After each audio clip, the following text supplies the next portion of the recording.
Chers amis internautes, bonjour. Nous sommes très heureux de nous retrouver aujourd'hui autour d'un nouveau thème, bien sûr en rapport avec l'épître de Paul aux Galates. Je suis donc heureux de vous présenter les deux pasteurs qui vont traiter cette étude avec moi aujourd'hui. Il s'agit de Jétro Camille. Bonjour Jétro. Bonjour. Et d'Émile Lazare. Bonjour. Bonjour Émile. Donc ce thème, c'est l'unité de l'Évangile. Et donc afin de travailler aussi dans un esprit d'unité, afin de nous pencher dans les mêmes dispositions sur ce texte, nous voulons prier ensemble.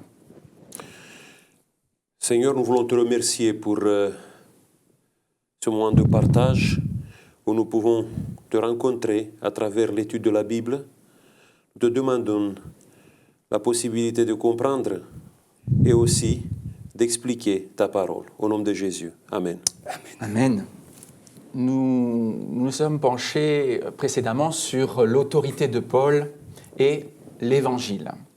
Aujourd'hui, nous allons voir comment Paul assoit son autorité, comment il procède justement pour s'assurer du soutien des autres apôtres. Alors, nous allons lire ensemble les 10 premiers versets du chapitre 2. Donc, Galates, chapitre 2, versets 1 à 10. 14 ans après, je montai de nouveau à Jérusalem avec Barnabas, ayant aussi pris Tite avec moi. Et ce fut d'après une révélation que j'y montai. Je leur exposai l'évangile que je prêche parmi les païens. Je l'exposais en particulier à ceux qui sont les plus considérés, afin de ne pas courir ou avoir couru en vain. Mais Tite, qui était avec moi et qui était grec, ne fut même pas contraint de se faire circoncire. Et cela à cause des faux frères qui s'étaient secrètement introduits et glissés parmi nous pour épier la liberté que nous avons en Jésus-Christ avec l'intention de nous asservir. Nous ne leur cédâmes pas un instant et nous résistâmes à leurs exigences, afin que la vérité de l'Évangile soit maintenue parmi nous. Ceux qui sont les plus considérés, quels qu'ils aient été jadis, cela ne m'importe pas, Dieu ne fait point de favoritisme. Ceux qui sont les plus considérés ne m'imposèrent rien. Au contraire, voyant que l'Évangile m'avait été confié pour les incirconcis, comme à Pierre pour les circoncis, car celui qui a fait de Pierre l'apôtre des circoncis a aussi fait de moi l'apôtre des païens.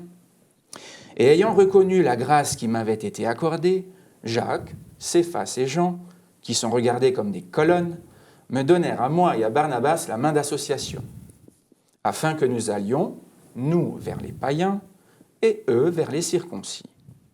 Ils nous recommandèrent seulement de nous souvenir des pauvres, ce que j'ai eu bien soin de faire. Voilà un passage intéressant, parce qu'il aborde un aspect de la vie de la première Église et nous donne quelques détails intéressants sur la biographie de l'apôtre Paul. Est-ce que vous pourriez brièvement retracer le contexte de cette montée à Jérusalem? Contexte historique. Bon, quand nous lisons le livre des Actes des Apôtres, nous voyons une chose que pendant une période de temps après la Pentecôte, les chrétiens, on les appelle chrétiens, mais c'était pas leur nom à ce moment-là, c'était plutôt une secte juive qui était basée à Jérusalem, après en Palestine. Mais peu à peu, l'évangile commence à se développer. Et l'évangile arrive à un moment donné en Antioche. Et en Antioche, il y a une révolution qui se passe. Antioche qui se trouve à 500 km au nord de Jérusalem. Oui. Et en Antioche, pour la première fois, il y a des non-juifs qui sont admis dans l'Église au même titre comme les juifs qui ont été christianisés. Oui. Et ça a créé un problème. Les responsables de cette évangélisation en Antioche, c'était Paul, Barnabas et certains anciens qui étaient dans cette Église. Et à ce moment-là, il y a une discussion de plus en plus vive qui se se passe au sein de l'Église chrétienne.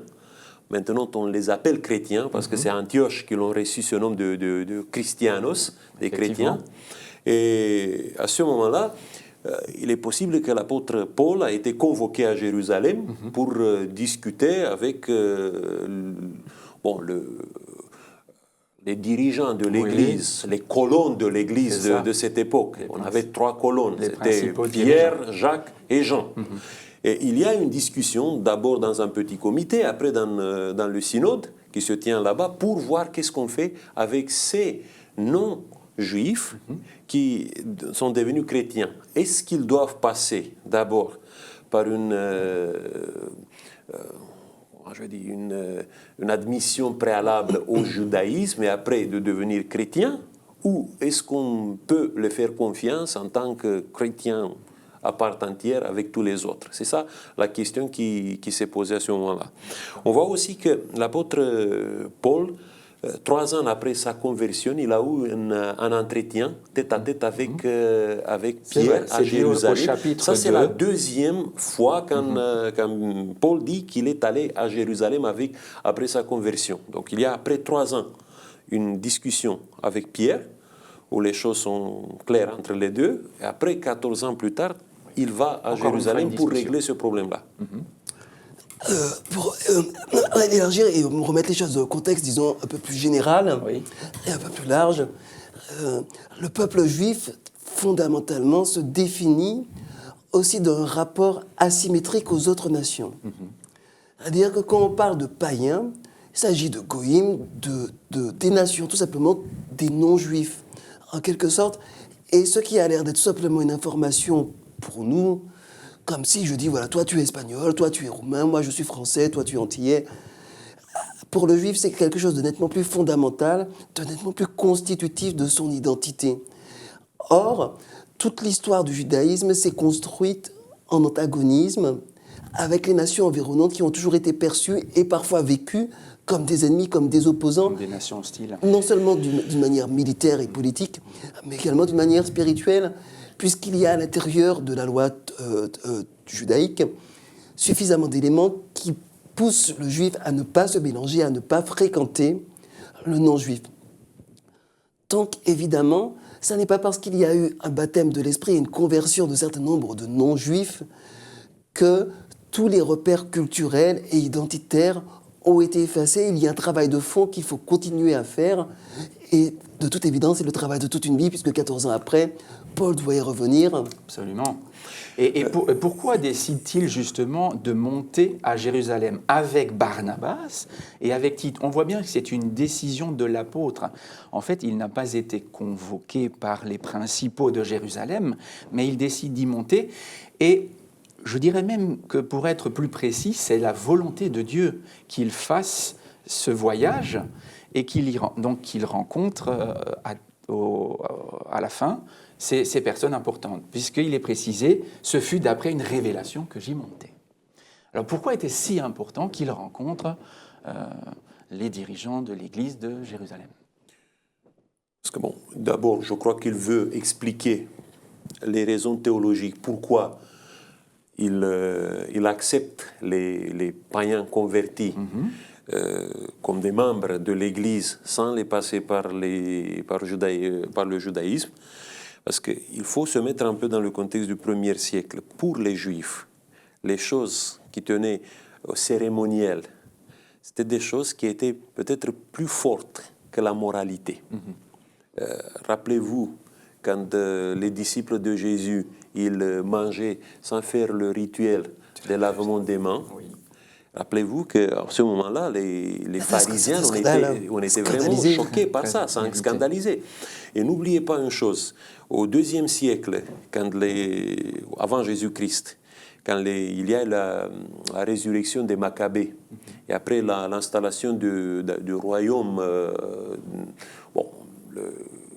l'éphémère royaume d'Israël, la dynastie des Hasmonéens, oui. Ils ont conquis un peu les provinces de Palestine, et parmi les provinces qu'ils ont conquis, c'était les Édomites, l'Iduméen. Les Iduméens. Oui, et ils ont obligé les Iduméens de se circoncire.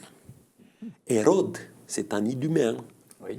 Sa famille a été obligée de se circoncire et de passer au rite de au la judaïsme. circoncision. D'accord. Et ça, c'était quelque chose que, bon, pas tous les Juifs adhéraient à ça, mais bon, tout le monde était vraiment... Si tu vis dans le royaume d'Israël, Oui. il faut que tu respectes le cérémoniel et les rites du judaïsme. C'est pour ça que dans l'Église chrétienne, il y a beaucoup de Juifs qui ont adhéré au message de Jésus, mais ils ne conçoivent pas que les gens qui adhèrent à ce message ne se circoncisent, n'adoptent pas le cérémoniel, les règles de pureté que les Juifs gardaient. Donc, c'était vraiment très important, toutes ces choses-là. Et l'apôtre Paul vient pour dire, voilà, quelles sont les raisons théologiques pourquoi il ne demande pas aux païens de passer par le judaïsme. Alors, on voit bien ici que la circoncision, c'est le problème dont on discute, puisque on parle de circoncis, d'incirconcis, du fait que Tite n'a pas été obligé ou contraint de se faire circoncire, mais qu'il y a là des faux frères qui faisaient pression pour que Tite, justement, accepte la circoncision. Enfin, pourquoi donner tant d'importance à la circoncision, justement ? Il y a dans le Concile de Jérusalem cette problématique qui est évoquée d'une manière tout à fait explicite dans Actes chapitre 15. La question est posée d'une manière on ne peut plus claire. Donc je suis au premier verset et il est dit « Quelques hommes qui étaient descendus de Judée enseignaient aux frères en disant « Si vous ne vous faites pas circoncire selon la coutume de Moïse, vous ne pouvez pas être sauvés. » Donc il y a une équation qui est faite entre le fait d'être circoncis, le fait d'être juif, le fait d'être sauvé. Et évidemment, le juif a de bonnes raisons de penser cela, y compris biblique, parce qu'il y a toute une partie de l'enseignement des prophètes qui va dans ce sens-là, de la Torah bien sûr, mais également des prophètes.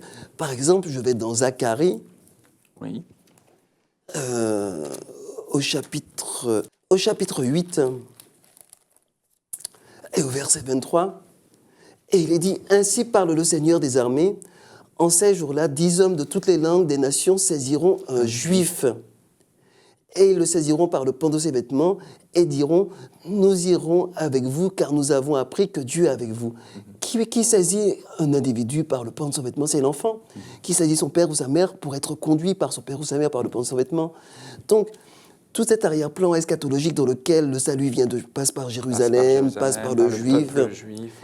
Même les propos de Jésus qui dit « Il n'est pas bien de prendre le pain de la bouche des enfants, les juifs, et de le jeter aux petits chiens, les non-juifs. » Même Jésus, finalement, si on extrait, si on décontextualise certains de ses propos, on peut avoir l'air vraiment de mettre le juif en tant que tel au centre du processus de salut, y compris des chrétiens.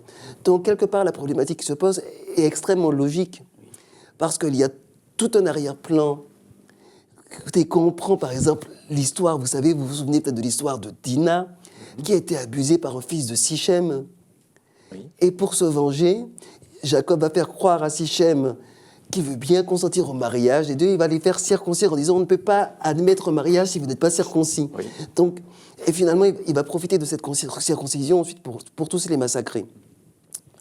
Cela pour montrer que l'on peut très bien avoir un élément qui en soi-même est un élément intéressant, la circoncision, comme le démontrent toutes les études scientifiques de notre époque, qui montrent que c'est un moyen prophylactique contre les maladies sexuellement transmissibles. Ça limite la contamination par le sida. Il y a de très bonnes choses avec la circoncision. Mais comme Jacob et ses fils, on peut en faire un instrument d'asservissement, d'esclavage, de domination et d'acculturation, c'est-à-dire de priver les personnes qui sont en face de nous de leur repère culturel et identitaire pour les forcer à devenir comme nous. Donc c'était le sujet polémique par excellence de l'époque. Il y avait les pour, il y avait les contre. Mais vous savez, la circoncision était liée à une alliance. C'était l'alliance avec Abraham. C'était lié à l'alliance, effectivement, avec le Père. Et c'était le signe de cette alliance. Et bon, cette alliance avec Abraham n'a pas été cassée par Jésus. Elle a été enrichie. Et normalement, l'argument, c'est que si tu veux entrer dans une alliance qui va d'Abraham à Jésus et continue jusqu'au moment où Jésus viendra deuxième fois, dans ce cas-là, il faut te circoncire. Donc c'est un argument qui est fort. Ouais, donc les deux camps avaient des arguments Sauf que valables. l'apôtre Paul dit que cette alliance avec Abraham n'a pas été faite seulement au moment de la circoncision. C'était beaucoup de temps avant. Oui. Quand Abraham n'était pas circoncis, c'est à ce moment-là que la bénédiction de Dieu sur Abraham a été donnée. Et c'est à ce moment-là qu'Abraham il a reçu cette promesse. Et l'apôtre Paul dit que le signe de cette alliance, c'est la foi. Et si les gentils, les païens, ils ont la foi d'Abraham, il entre dans l'alliance par la foi. Parce que la circoncision, c'était juste un signe extérieur. Ce n'était pas le signe intérieur, le signe qui te fait entrer dans l'alliance, c'est la foi en Jésus-Christ. C'est ça, mais certains pensaient qu'il fallait valider cela par un signe extérieur. Donc c'était vraiment une pomme de discorde, et on peut comprendre que, effectivement, la plupart des chrétiens de ce temps-là, eh bien, étaient désireux de prendre position, les uns pour, les autres contre. Et on voit l'apôtre qui fait une démarche pour dépasser cette polémique et justement pour travailler à l'unité de l'Église. Parce que l'Église risquait de se diviser, là. On allait tout droit vers un schisme entre ceux qui voulaient imposer la circoncision, parce que c'était un signe de l'alliance, et puis les autres qui disaient, bien non, la foi suffit, vous voyez bien, des hommes et des femmes se convertissent, tout comme Tite, qui accompagnait Paul, et Tite était la preuve qu'il y avait là des hommes animés d'une foi sincère, et qui, pourtant, n'avaient pas été circoncis, et qui, manifestement, révélaient que le salut était accessible à tous. Alors aujourd'hui, peut-être oui, j'ai trop. Peut-être également rappeler ce que Paul accomplit dans l'Épître aux Romains. Oui. Paul va complètement renverser le rapport que l'individu est susceptible, le peuple doit avoir à la loi. Là où la loi était centrale et était un objectif en soi-même, Paul, d'un seul coup, va la montrer comme un pédagogue, comme simplement un outil qui aide l'esprit à dépasser les limitations intrinsèques qu'elle comporte. Donc, avec Paul, il y a vraiment un changement de paradigme et il est tout à fait compréhensible et normal et même rassurant qu'il y ait des résistances face à ce changement de paradigme. Puisque quelque part, l'être humain, il naît dans un milieu, il développe, il acquiert une certaine culture, il acquiert la culture de son environnement et cette culture va définir son périmètre conceptuel.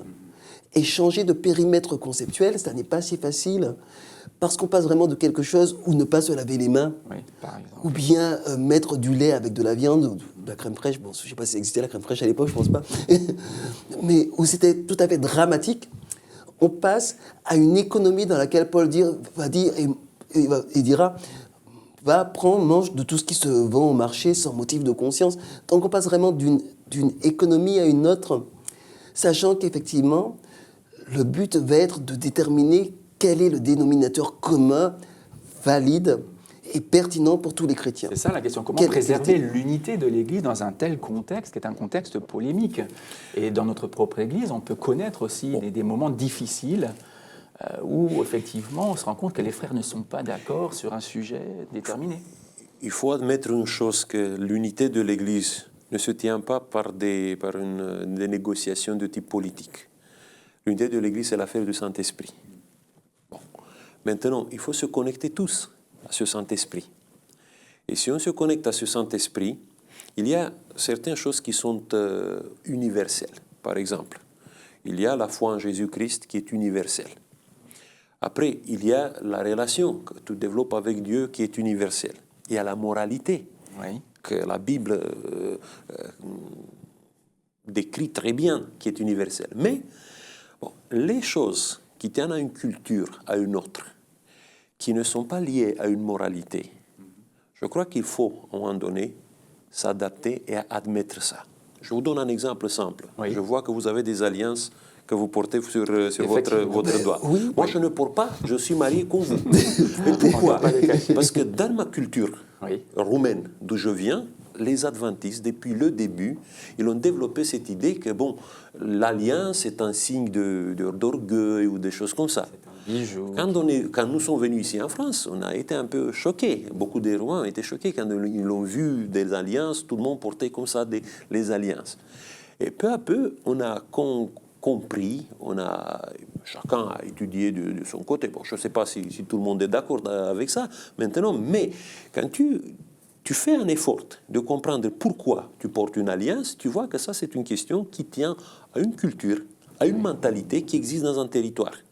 Et il faut, à ce moment-là, si ce n'est pas quelque chose qui tient à la moralité, si ce n'est pas quelque chose qui touche ta moralité et ta relation avec Dieu, pourquoi pas, tu ne l'acceptes pas. Et on voit qu'il faut on pourrait dire une inculturation de l'Évangile. L'Évangile doit entrer dans une culture, s'adapter à la culture. Et c'est peut-être pas pour rien aussi qu'ils se sont mis d'accord sur, je dirais, le leadership de Pierre envers les circoncis et celui de Paul envers les incirconcis, donc les non-juifs, parce que chacun avait aussi une sensibilité, une capacité d'entrer en relation avec un public différent. Là. Si vous voyez le synode de Jérusalem à la fin, il a conclu de cette manière en disant, il faut dire aux gens qui viennent des païens de faire deux choses, de ne vivre pas dans la conduite sexuelle, dans l'adultère ou dans une activité comme ça. Et de l'autre côté, il faut s'abstenir de manger n'importe quoi. Ça veut dire qu'il y a des choses, qui tiennent à la discipline de ta vie. Et la discipline de ta vie n'est pas quelque chose de négociable. La santé au sens large. La santé, la moralité, les relations humaines, l'amour que tu portes pour les autres, ce ne sont pas des choses négociables. Ça ne tient pas d'une culture. Si une culture abîme ça, il faut que le chrétien convertisse sa culture. Oui. Mais si tu as des choses concernant la manière dont tu t'habilles, la manière dont tu chantes, dont tu loues. J'ai été en Afrique pour une mission là-bas. Vous savez, nous, ici en Europe, nous ne dansons pas quand nous chantons, quand nous adorons Dieu. Et j'ai vu que les gens, ils accompagnaient les chants avec des mouvements. C'était une sorte de danse, mais ce n'était pas une danse rituelle. Quand ils disaient « je marche vers le ciel », ils faisaient le geste de marcher vers le ciel. Nous chantons, nous marchons vers le ciel, mais nous sommes toujours comme ça, droite. Donc, il y a des choses comme ça que nous devons bien cerner et voir si ça ne touche pas ma moralité. Oui. On n'est pas là-bas pour imposer une supériorité culturelle de l'Europe, en Afrique ou des États-Unis, en Roumanie ou n'importe où. Il faut à un moment donné que l'Évangile s'adapte à chaque culture. Tout à fait. Peut-être. Tu veux ajouter quelque chose ? Tout à fait. Peut-être par rapport à ces différences culturelles et même ces différences spirituelles, un élément qui me semble important pour préserver l'unité, c'est d'avoir l'attitude de tolérance et de patience de Dieu. Parce que finalement, le problème n'est pas tellement que certaines personnes croient qu'il faut être circoncis pour être sauvé, qu'ils le croient, ça n'est pas grave. Le problème, c'est qu'ils l'imposent aux autres. C'est ce qui est encore plus grave. C'est qu'ils essaient de l'imposer aux autres et qu'ils leur mettent une pression psychologique terrible en leur disant « si tu n'es pas circoncis, tu ne peux pas être sauvé ». Alors justement, c'est bien que tu parles de pression psychologique parce qu'on voit même là une confrontation entre Pierre et Paul sur cette question-là. Il a fallu à un moment donné que Paul se confronte à Pierre publiquement en disant « ce que tu fais là n'est pas bien ». Il me semble fondamental que cette rencontre ait été publique parce que l'enjeu, me semble-t-il, tel que je lis cet épisode, n'est ni Pierre ni Paul. L'enjeu, ce sont les nouveaux convertis qui ne sont pas juifs. Oui. Parce que quelque part, on vous fait passer parce que vous n'êtes pas juif, parce que vous n'êtes pas circoncis, parce que vous n'avez pas tous ces rites dont certains sont franchement bizarres, il faut être honnête. Oui. On vous fait passer pour des chrétiens de seconde zone ou des gens qui ne sont pas fréquentables. Or, le message qui doit être donné à chacune de ces âmes, c'est que quelle que soit votre origine, quelle que soit votre culture, quelle que soit la manière dont vous bougez pendant le culte, la manière dont vous vous habillez, Jésus vous aime et nous sommes tous des enfants, il n'y a pas de préférence. Dieu n'a pas de petits chouchous. Et s'il a choisi un peuple, ce n'est pas parce qu'ils étaient les meilleurs, c'est parce que c'est ce qu'il avait sous la main à ce moment-là et qu'il les a utilisés et bien utilisés. Oui. Donc, l'enjeu, me semble-t-il, c'était de démontrer et de faire admettre une fois pour toutes aussi qu'il n'y a pas de clan dans le christianisme. Bien sûr, il y a des opinions différentes et c'est tant mieux. Il y a des origines, des cultures, des conceptions différentes et c'est tant mieux. Ce sont cet enrichissement mutuel est nécessaire. Mais comme il est dit dans Acte 15, inspiré par le Saint-Esprit, l'apôtre dira « C'est pourquoi je suis d'avis de ne pas créer de difficultés aux non-juifs. » Il ne faut pas créer de difficultés en leur mettant une pression insuffisante. Peut-être que toi, tu as compris quelque chose que moi je n'ai pas encore acquis spirituellement, une valeur même universelle. Si tu es patient et tolérant avec moi, tu me donnes une opportunité de découvrir cette valeur, de l'apprécier et de me l'approprier personnellement. Si par contre tu me mets une pression, tu me culpabilises, tu me méprises parce que je n'ai pas bien compris la grâce de Jésus-Christ, par exemple, et que je suis encore un peu légaliste, tu ne me laisses pas le temps de grandir. Or, Dieu nous laisse le temps de grandir pour préserver l'unité et la patience. Un dernier mot? Oui, il faut apprendre une chose, le geste de Paul, d'aller à Jérusalem pour s'expliquer qu'est-ce qu'il faisait. Écoutez, entre Paul et les Pierre, Jacques ou Jean, il n'y a pas de photo. Paul, c'est un théologien qui connaît les choses mieux que tous les autres. Il pouvait avoir l'arrogance du rabbin qui dit, écoutez, s'ils n'ont pas bien compris ces choses-là, ces gens ne sont pas dignes du message que je prêche. Mais non, il est allé là-bas. Il a expliqué, il s'est soumis à un moment donné à ces anciens qui sont à Jérusalem et il les a convaincus vraiment par son humilité et par sa capacité d'expliquer les choses. Il faut agir de cette manière-là. Nous vivons dans une église où peut-être il y a beaucoup de gens qui comprennent les choses mieux que les autres, mais il ne faut pas les mépriser. Il ne faut pas mépriser l'autre qui est devant toi, qui n'a pas compris les choses comme tu les as compris. Très bien, je vous remercie, c'était fort intéressant. Et c'est vrai que, bon, pour conclure, je dirais qu'il faut apprendre à considérer le corps qu'est l'Église aujourd'hui, n'est-ce pas, comme étant à la quête permanente de cette unité, comme devant travailler constamment à cette unité. L'unité n'est jamais un acquis. Et nous avons besoin pour cela de dialoguer les uns avec les autres, de parler les uns avec les autres, de rechercher la direction de l'Esprit de Dieu. Et aussi de nous en tenir à ce qui nous a été enseigné par le Christ, notamment par ses apôtres. Et c'est vrai que Pierre, à un moment donné, a régressé justement parce qu'il a oublié cela. Il s'est laissé influencer par ses pairs. Pourtant, Dieu lui avait bien dit, lui avait bien appris à regarder aucun homme, je reprends ses propres termes, Dieu m'a appris à ne regarder aucun homme comme souillé ou impur, je reprends les termes ici du livre des Actes au chapitre 10, mais c'est pour dire comme non fréquentable ou comme méprisable. Nul être humain n'est méprisable et nous devons apprendre à vivre les uns avec les autres en bonne entente et à rechercher cette harmonie pour laquelle Christ a donné sa vie. Que Dieu vous bénisse. À bientôt.